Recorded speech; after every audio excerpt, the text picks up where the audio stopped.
Hello, everybody, and welcome in. Again, we're the Line Movers Network. Welcome in to the Championship Week edition. Again, with my college football experts, Ian Robbins, Trey Edge. I'm David Dorman. Follow along on our brand new, really cool website at www.thelinemovers.net.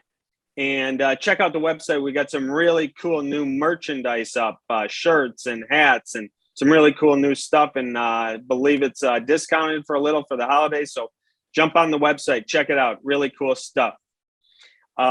Again, my two college football guys, Ian and Trey. If I were you and I'm listening to this podcast, I'd have my pen and paper out, because these guys are 16-1 on their last 17 plays on college football Saturday. That's right, 16-1. We're going to get right into it. Good evening, guys. How we doing, Ian and Trey? Great. Championship weekend. Exciting time. Exciting, man. The rankings and the championship, the bowl championship series, it's not over yet. One more weekend to get through. I can't remember having so many question marks at this point of the season. It's fun. It's going to be fun. Final four spots, all up for grabs, maybe except Georgia's, but we're going to find out. Let's start, guys, out west in the desert with the Pac-12 championship, Friday night, 8 p.m. Eastern, from the Raiders' home in Allegiant Stadium. A rematch of just a couple of weeks ago. The Oregon Ducks are going to take on the Utah Utes. Utah is a 3-point favorite, total of 59.5. Let's start with Trey. Yeah, revenge game, obviously. I mean, Utah just absolutely throttled Oregon a couple of weeks ago, 38-7. If you look at how that game played out, Oregon missed 2 field goals, had one of them blocked, gave up big punt returns. They were terrible on special teams. Utah did everything right. It was a night where Utah, you could feel it, even if you weren't there. It was just their night. They were going to make it happen. 11 of 14 third down conversions, just as an example, just crazy efficient. They controlled the game. They're on a 5-game win streak, looking for their first Pac-12 title. Their season changed when Cam Rising came in at quarterback. He's only thrown 3 interceptions. That's second in the country. On the flip side, you had to worry about Oregon. When their bubble burst, how would they react? They played Oregon State last week, 38-29, didn't run away with it, struggled a little bit. They are the 2-time defending Pac-12 champ. I think that means something here. I could get into a lot of stats, but I think this is more emotion than anything else. So much was expected of Oregon. They had their shot at getting in the bowl championship series Final Four. That got blown up. So what's the goal left for them now? It's the Pac-12 title. Coming off of the loss, the humiliating loss, I think that plays a big part here. There wasn't a last-second field goal. They got hammered by Utah. When you factor that in with what Oregon has left to play for, I think the overall talent level is in Oregon's favor. I'm going to roll with the Ducks and taking the points. Ian, Utes, Ducks. A lot of good points there that I'd always like to look at. You want to see how Oregon responds after that letdown spot, and they responded well. They didn't fold it in. They've won their games, and you give credit to Oregon for that. They're very talented. They come back and they win. And you mentioned a lot there, Trey, that Utah played a perfect game, and Oregon did not play a perfect game whatsoever. But Utah did play a perfect game. So can those two styles be replicated? Can Utah play another perfect game with another dud led by Oregon? And that is so hard to do. I mean, you're talking a couple weeks out, 2 very good teams, and you look at this spread, and I think the line makers are telling us, I don't think so, because we just saw this game a couple weeks ago, 30-plus point game, yet Utah in the same matchup is laying 3, just like they were the last time at home. Well, it was at home. They were laying 3, so they're laying 3 again. So the spread hasn't moved besides just moving to a neutral field. That might be like, well, people look at this spread. Well, Utah just killed them. So wouldn't we just lay the points? I don't think so. You go to Oregon with the points, coming back from that bounce back game. I think, maybe that luck will flip. It's going to be so hard for Utah to replicate the perfect game. Oregon's going to come out with a better game plan. They're well coached. One thing too is Mary Cristobal, coach of Oregon, was rumored for some of these big head coaching jobs. And now that we sit Monday night, those seem to be behind him a little bit. Maybe one possibly with Miami out there potentially down the road, but that seems like a distraction that's gone. So the focus is definitely on this game. I'm going to roll Oregon as well. I also do think this total set a little bit too high. I like the under here. We saw the under covered by a lot last time, under in the Pac-12 with these two teams again. Yep, agree on that. Nice breakdown. Let's move the championship Saturday, noon Eastern, from down in Texas, Arlington, Texas, Jerry World. We're going to AT&T Stadium for the Big 12 title between the Baylor Bears and the Oklahoma State Cowboys. Oklahoma State comes in as a 5-point favorite, total of 46.5. Let's go to Ian first. Yeah, another rematch here. One of a couple of rematches we'll see in these championship games. And this one has some meaning. 2 top 10 teams, yes, but Oklahoma State definitely has a lot to play for on the table, considering how things are, considering some of the options around. And I think Oklahoma State, with another win here, does have a right, whether or not the rankings they passed Notre Dame or not, would jump them should, say, an Alabama or somebody else fall in that top 4, I should say. And Oklahoma State, give them credit. Give Coach Gundy and the crew credit, because they were down against Oklahoma. They were down. They found it and came back. They were up, kind of gave that game away, and they found a way to claw their way back in and get the W. And they know they're playing for something bigger. And that was huge, massive win, maybe the biggest win in Coach Mike Gundy's career, who's had a long, storied coaching career. And maybe they're ready. But 5.5 points ready on a rematch against probably the second best defense in the Big 12. I don't think so. They did beat them by 10 last time. It was a very close, competitive, low-scoring game. It's going to be tough. It's going to be tough to cover the spread. I do like Oklahoma State. I think maybe a field goal, 5.5 points, a little bit too much. Do like Oklahoma State straight up, though. Trey. Yeah, I'm with you on that. I think the big question mark here is the quarterback for Baylor, Jerry Bohannon, who did not play last week. They struggled, but the freshman quarterback, Blake Shapen, I hope I pronounced that correctly, got him through it. He threw for 274. I lean Baylor here with a big asterisk. If they're going to play the freshman, if Bohannon cannot go, changes my thinking. The freshman quarterback against Oklahoma State's defense, I don't like that matchup.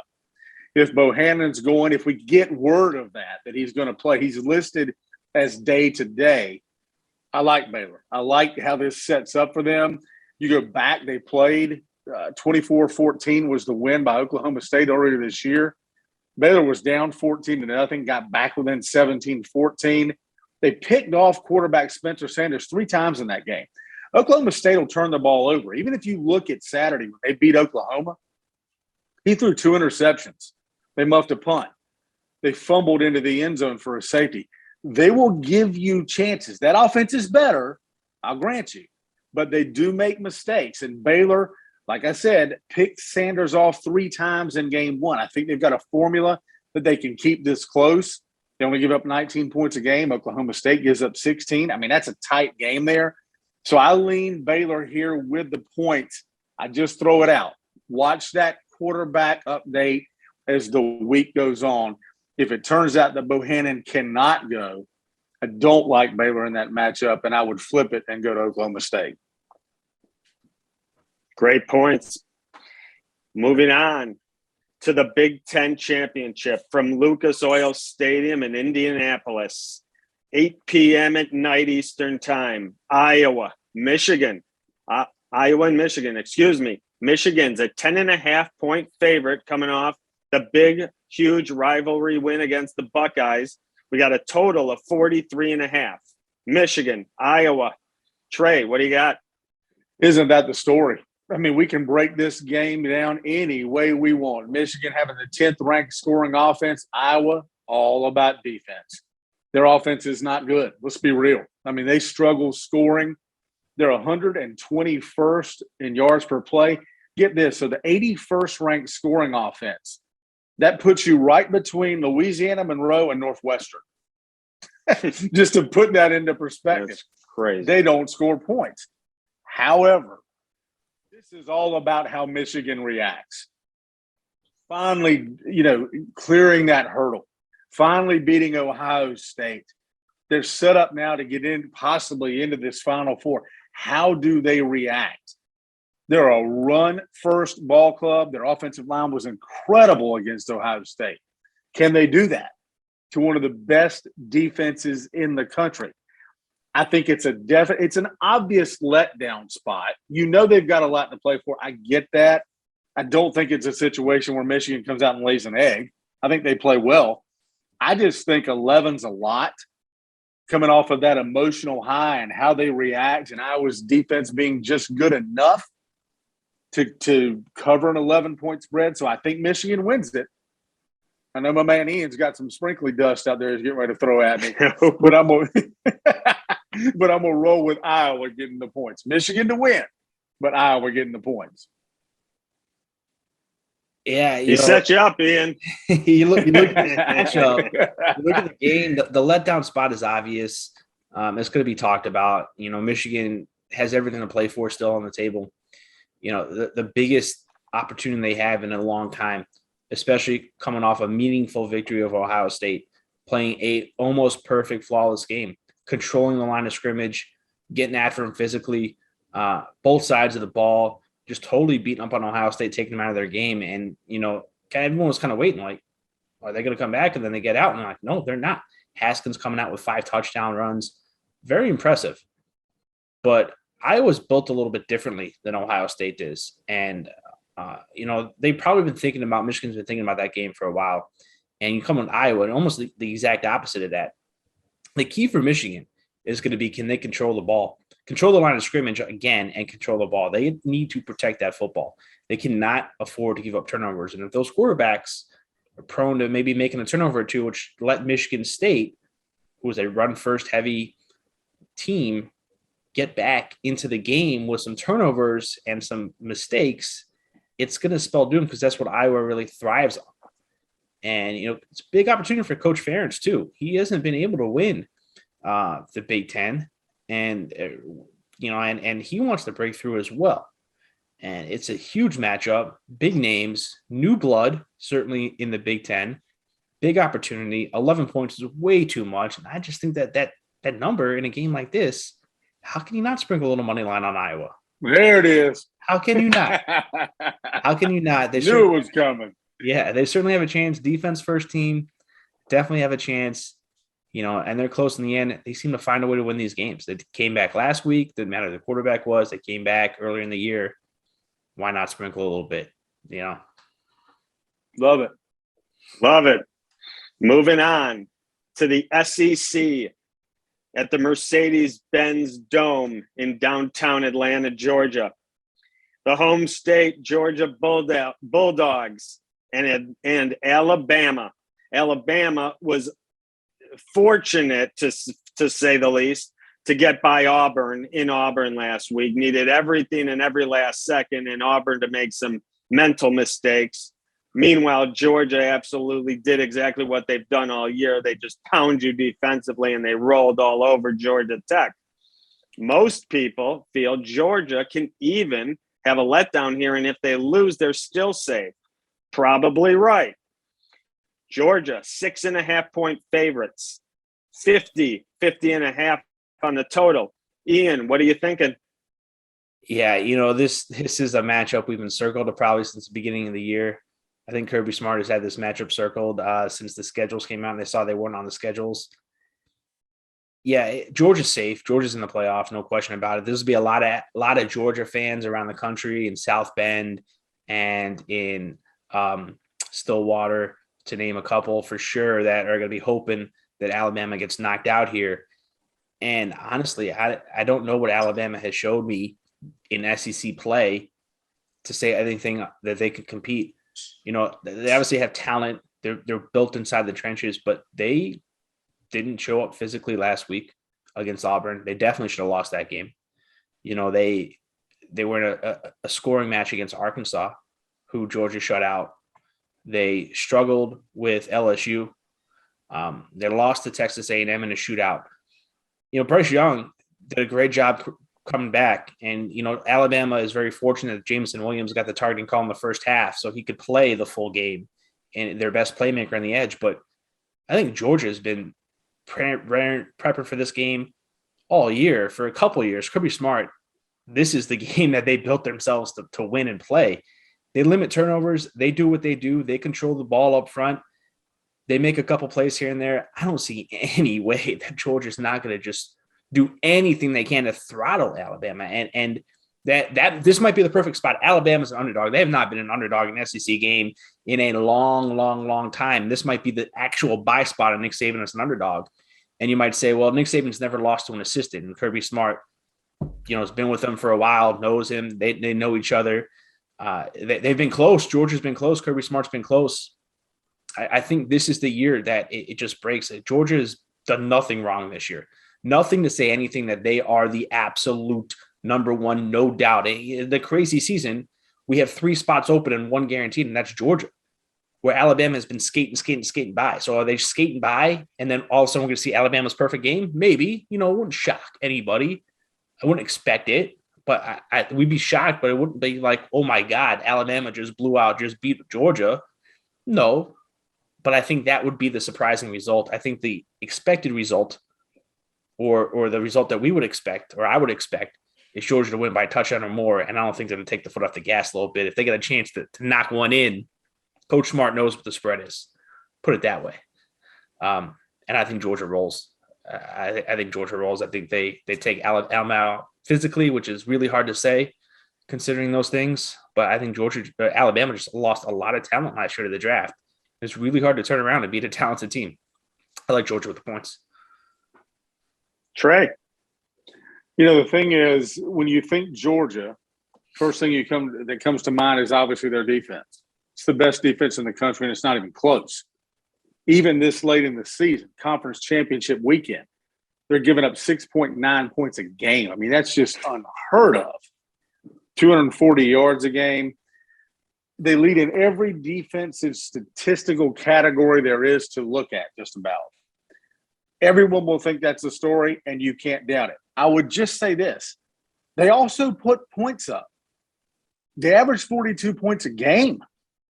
And if you look at what Alabama's done, everybody's going to look at what that Alabama-Auburn game was.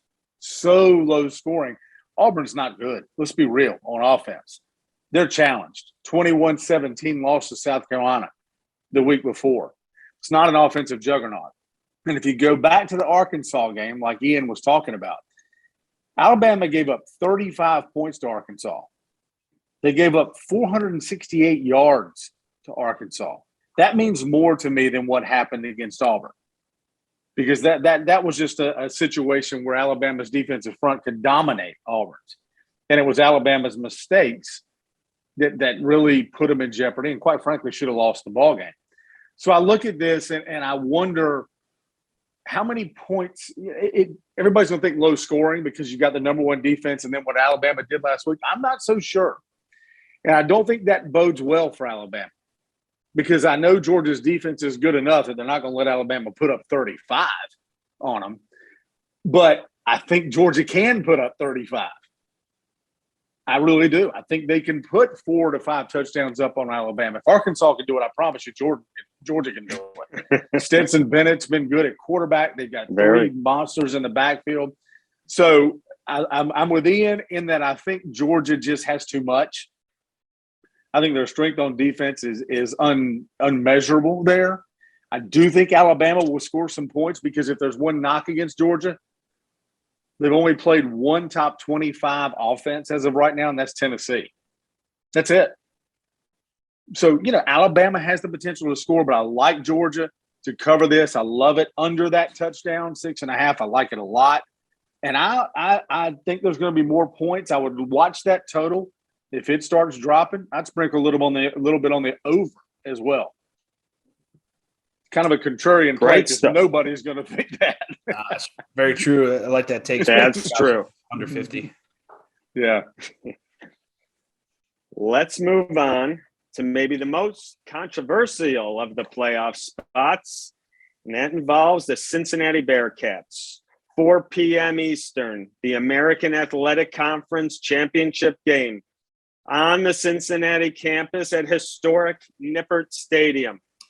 The Houston Cougars, led by Dana Holgumsen, is coming into Cincinnati. Cincinnati is laying 10.5 with a total of 54. Let's go with Trey first here.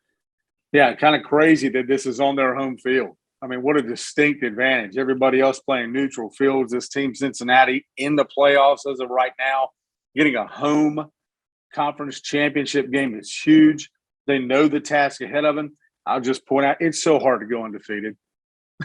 It is so hard. Even though they've gotten this far, it is conference championship week. It is tough to complete that task and get there. You're going to think high-flying offenses when you think of Cincinnati, when you think of Dana Holgorsen and Houston. They do score a lot of points. Cincinnati 39 points, Houston 38. But what's interesting is when you dig deeper, these are two really good defenses. Cincinnati only gives up 15 points a game. Houston only gives up 19. When have you ever thought of Houston playing that kind of defense? They play really, really good defense. It's just a situation where there are a lot of people who are college football fans. I don't know that they want that bubble to burst, but it's almost like they expect it. They're both the Cinderella and the team people don't want in it.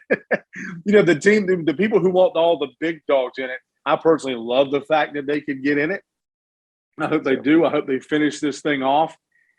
Quarterbacks are an interesting matchup. Desmond Ridder for Cincinnati, guy you've never heard of. Clayton Tune for Houston.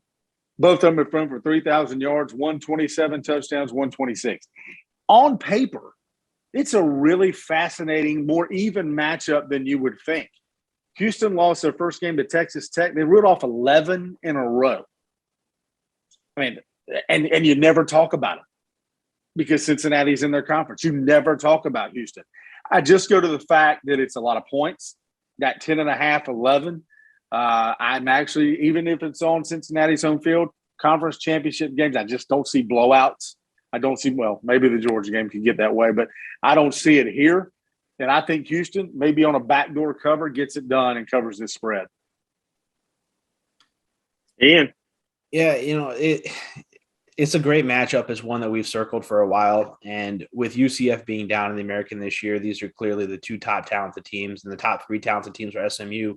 Played both of them very differently with a little comparison there. And I look at that SMU as a comparison mark because I do think that's the third most talented team, especially with UCF having that down year this year.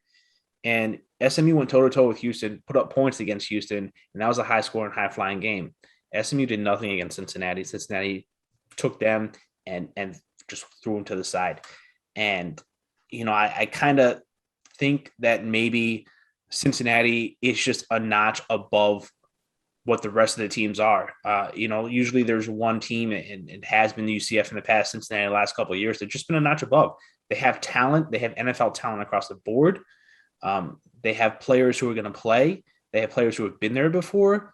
Both are well coached. Both are the most talented teams, both legit top 20 teams. Holgersen's been there before. Fickle, he knows what's in front of him. There's no coaching distraction from him. This is the goal. This is the task at hand. Being at home is a big deal. Everything is laid out. They're firmly in the playoffs with a win. I don't think there's any doubt about that. Firmly in the playoffs with a win. And it's going to be a tough start, I think, for Cincinnati. I think the slow start is going to come. I think the finish is going to be strong because they definitely want that last statement to leave no doubt in anybody's mind. So if I'm going to look at play this game, I look at Houston on the first quarter line, Houston on the first half line, and then I would look to jump on Cincinnati live in play or think that they might cover it at the end. I just think that talent is good. Houston's good defense, stop the run. Jerome Ford's best running back in the conference, arguably, at the top teams. You look at Frank Gore, take him out of the picture, but they have playmakers. They have defensive playmakers. They have offensive playmakers.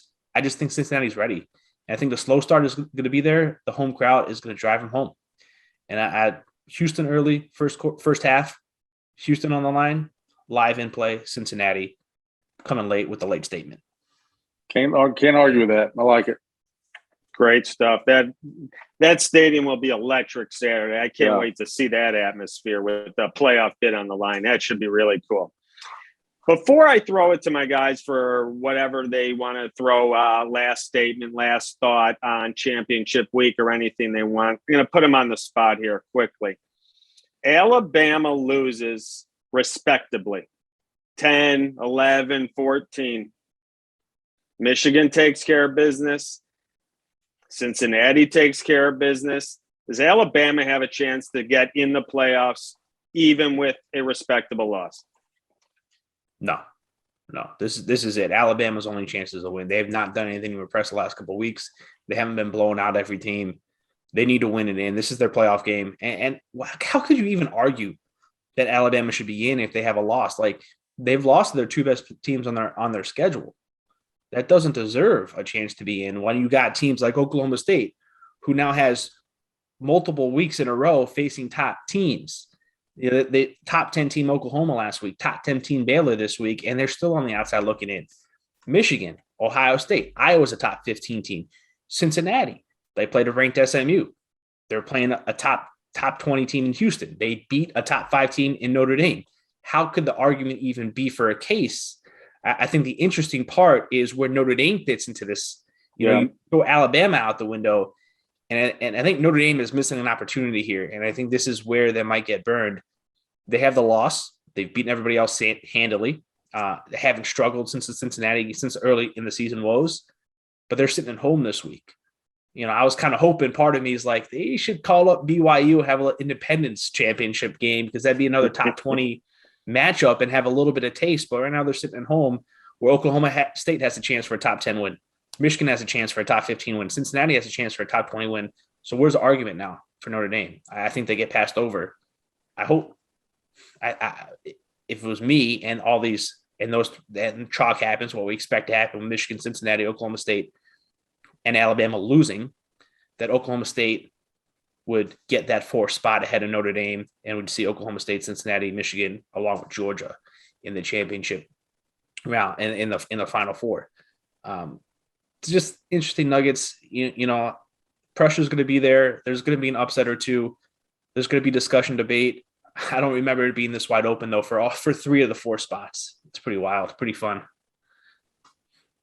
Trey. Yeah, I'll go with you on that. They shouldn't make it by all rights. If you've got 2 losses, I'll just say it's Alabama. That's why I'm worried. And you never know what those guys in the closed door meeting will do. And it'll depend. If they lose and there's some upsets, like Ian said, you don't know what the committee will do. You know, if it comes down to a situation where Michigan and Oklahoma State lose, you know, if Ian's little fairy dust works on the money line and Iowa pulls off the upset, there's going to be a discussion, because then you got Michigan with 2 losses, you got Oklahoma State with 2 losses. You know, if those things happen, there is a way they can do this and get that 4th spot. If it becomes an argument, I'll put it to you this way. If enough upsets happen, and upsets have to happen for Alabama to get in and lose this game. Obviously, they win, they're in. But if they lose this game, you've got to have other things fall into place. But if those things fall into place and we get to a discussion where it's 2-loss Michigan, 2-loss Alabama, 2-loss Oklahoma State, and 1-loss Notre Dame, guess what? The betting favorite's going to be Alabama. It's just the way it is. It's the way it has been. And there would be an uproar across the country, but I don't think they get in, because I don't think all those upsets happen. And one of those teams claims that 3 and 4 spot, but it would not shock me. If enough things fall into place, it absolutely would not shock me. Hope it doesn't happen, but I wouldn't be shocked. Great discussion from my 2 college football experts who have been on their game all season long. Once again, remember, we are at thelinemovers.net on the internet. We have some really cool gear, merchandise on the website if you want to go check it out, buy some stuff, check out all the different podcasts and some writings we got up there, some really good stuff. On Twitter, at @the_LM